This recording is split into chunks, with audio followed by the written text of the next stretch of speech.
Les habla el ingeniero Jorge Antonio Polonia Puentes para seguir con el curso de amplificadores multietapa. Hoy voy a hablar sobre el acoplamiento directo. El acoplamiento directo es importante porque tiene muy buena respuesta en baja frecuencia. Aquí está el circuito, 3 etapas. Fíjense que entre colector y base se forma directa. Colector y base se forma directa. No hay esos capacitores de acoplamiento acá.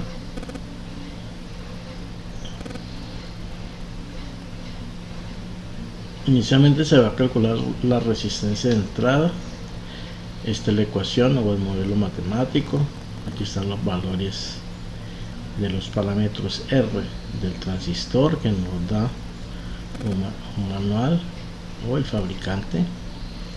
Aquí están los cálculos de la resistencia de entrada. Luego nos piden allá la ganancia de voltaje. Aquí están todos los modelos matemáticos, las ecuaciones.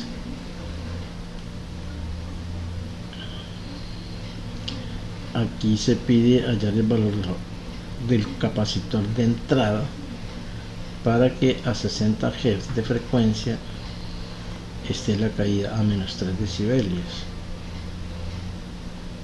Y por último nos piden la amplificación del voltaje si se adiciona una carga de 1000 ohmios a la salida, o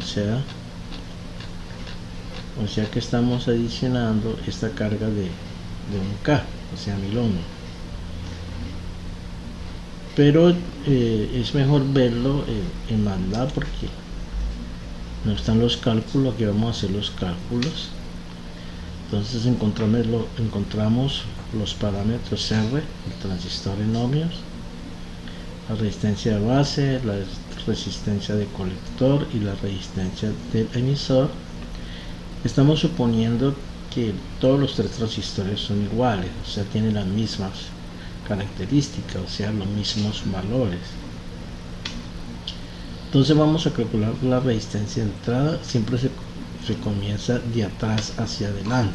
Entonces comenzamos con etapa 3, donde la resistencia de carga es 2300 ohmios, o sea 2.3K. Pues mire, aquí tenemos 2.3K y aplicamos la ecuación que nos dieron y ahí encontramos la resistencia de entrada de esa etapa.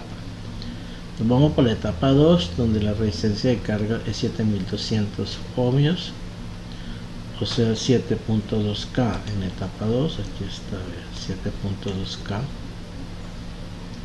y repetimos el proceso para la etapa 2 y obtenemos la resistencia de entrada.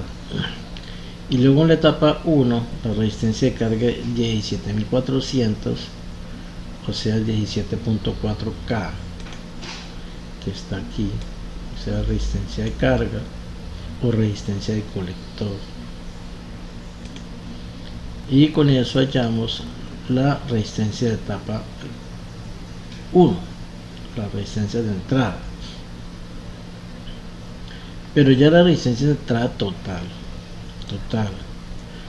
como tiene una resistencia de base de 56.6K y 10K, entonces hay que hallar primero este paralelo y este paralelo a la vez, en paralelo con la resistencia de entrada que calculamos con RI1, pues hallamos la resistencia de entrada total.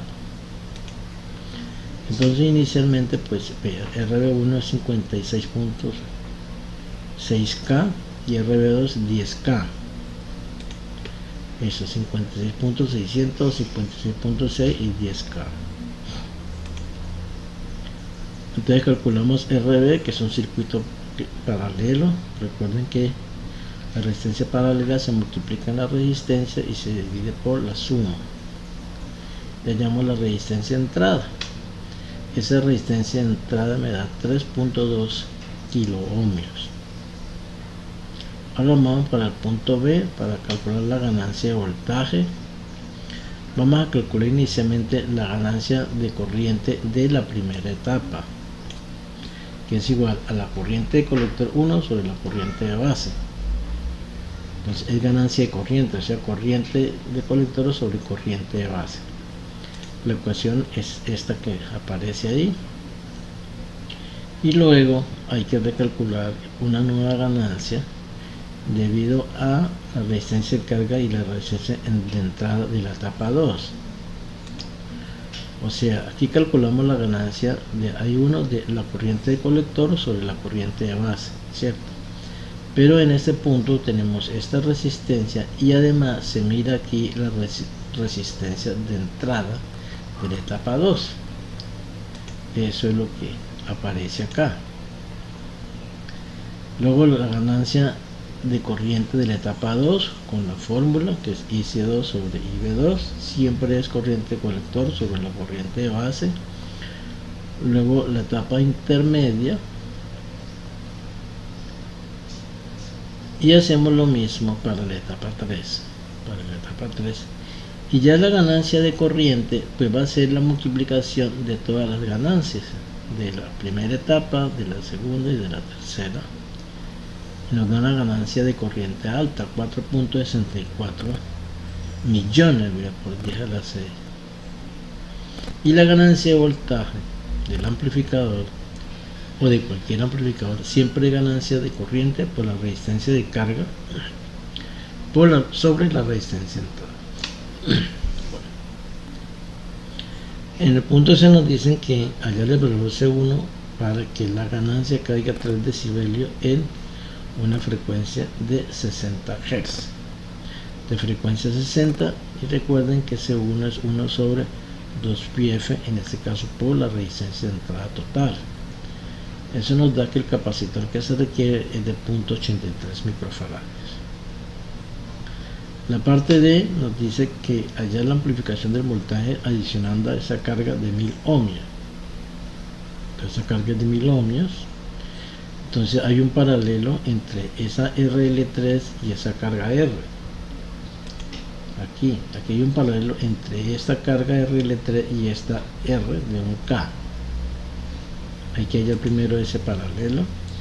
Y luego sí, la ganancia de voltaje es la ganancia de corriente por la resistencia de carga sobre la resistencia de entrada. Eso nos da 1.01, casi 1 millón de